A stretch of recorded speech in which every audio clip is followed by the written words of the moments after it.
For Sunnis, the time period of these four initial caliphs is an ideal period. It's a golden age. The decisions and the political decisions and the social decisions that Abu Bakr, Omar, Uthman, and Ali make are considered precedents for Sunnis. They are all considered to be very important. Shiites, however, do not consider this to be a rightly guided caliphate. Okay? As the Shiite perspective develops, I'll take your question 1 second. Since they believe that Ali was the person who should have been caliph, they do not accept Abu Bakr, Omar, and Uthman as having been legitimate caliphs. Okay. And for them, Ali was not just passed over once, right? From the Shiite perspective, Ali should have succeeded Muhammad. All right, Abu Bakr, came in a pinch. But then Abu Bakr nominates Omar, right? Ali's passed over again. A commission then nominates Uthman. Ali's passed over again. So Ali has to wait a very long time before he finally achieves the position of caliph.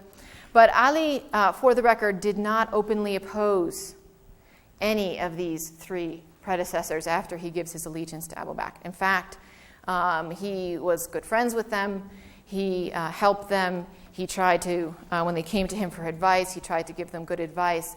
So it's not that there were contentious relations between Ali and these three figures. That should not be understood to be the case. But the attitudes toward Abu Bakr, Omar, and Uthman would become more negative as Shi'ism developed, its theology and its doctrines. All right, so Ali finally in 656 becomes caliph, but it's not a happy time. Almost this entire time of Ali's caliphate, from 656 to 661, is coterminous with, his caliphate is coterminous with the first civil war in Islam.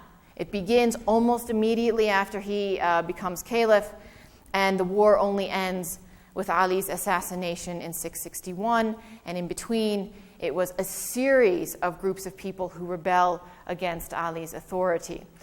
In part because Uthman, who preceded him, was himself assassinated by a large group of rebels who had kind of marched, Muslim rebels who had marched on Medina, unhappy with some things that Uthman had done.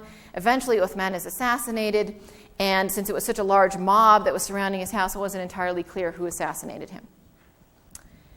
And Ali was immediately nominated his successor, but for reasons that are explained in different ways by different people with different political perspectives, Ali did not seek to prosecute the assassins of Uthman.